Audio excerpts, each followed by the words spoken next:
L'impact ou les impacts de l'utilisation du téléphone sur la santé, ces impacts sont nombreux et sont essentiellement liés à l'émission d'ondes électromagnétiques par ces appareils que nous utilisons et qui est entré dans l'habitude ou dans le quotidien de tout le monde.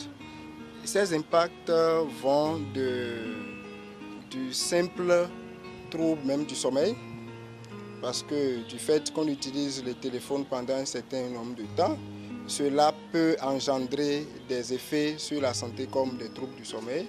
Et on peut même avoir aussi des maux de tête. Et je suis sûr que les téléspectateurs, chacun d'eux doit être en train d'acquiescer cela, parce que lorsqu'on met le téléphone et qu'on l'utilise pendant de longues heures, parfois on a des maux de tête. Il y a aussi des effets qui sont même liés au réchauffement du téléphone. Il y a des fois où on utilise le téléphone pendant de longues heures et on remarque que le téléphone se réchauffe. Et cela entraîne même parfois des brûlures au niveau de la joue. En dehors de ces effets, il y a le rôle que jouerait l'utilisation des téléphones dans la survenue de certains cancers du cerveau. C'est vrai que ce n'est pas clairement établi, mais c'est de plus en plus évoqué que l'utilisation du téléphone pourrait contribuer à la survenue des cancers, de certains cancers de la peau, du cerveau. Autre impact de l'utilisation du téléphone, nous avons aussi les troubles de la reproduction, parce que de plus en plus on remarque qu'il y a des couples qui se mettent ensemble mais qui ne font pas d'enfants, et c'est l'utilisation du téléphone et l'effet des ondes électromagnétiques est de plus en plus évoqué comme facteur pouvant contribuer à la survenue de l'infertilité de certains couples. Ces effets aussi vont jusqu'à détruire ou avoir d'impact même sur l'ADN.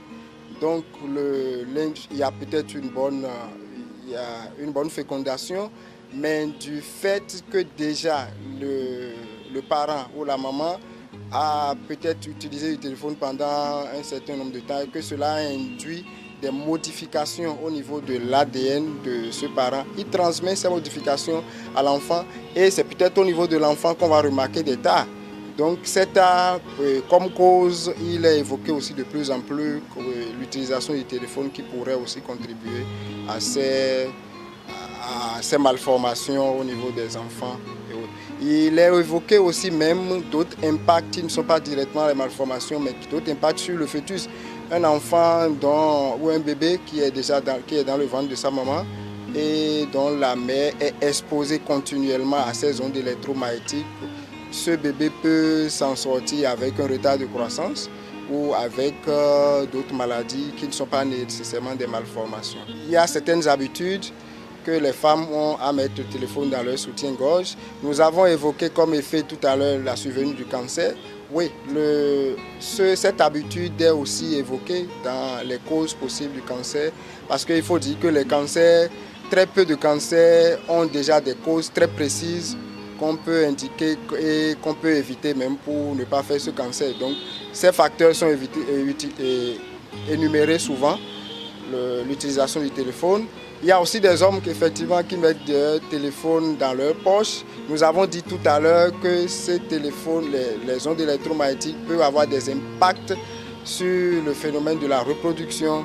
Donc parfois ce n'est pas des impacts directs sur la personne qui met son téléphone dans sa poche, mais c'est peut-être pour la génération future des spermatozoïdes qui sont mal formés, qui vont féconder un ovule qui est peut-être normal, et plus tard on va remarquer qu'il y a des tares au niveau de sa progéniture.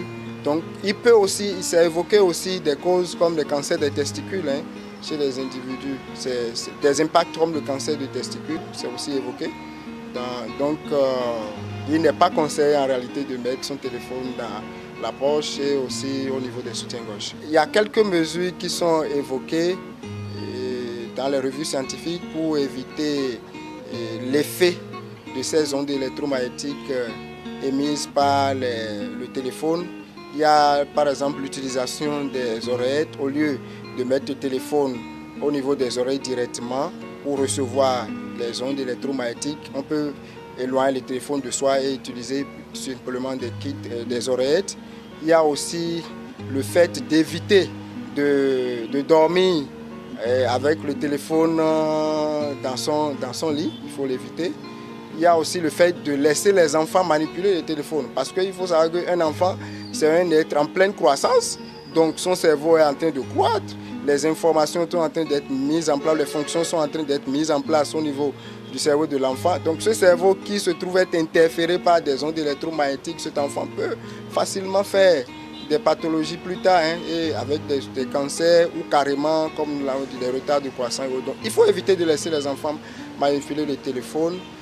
En tout cas, de toutes les façons, il faut, tant soit peu, avoir en tête que le téléphone peut engendrer des maladies.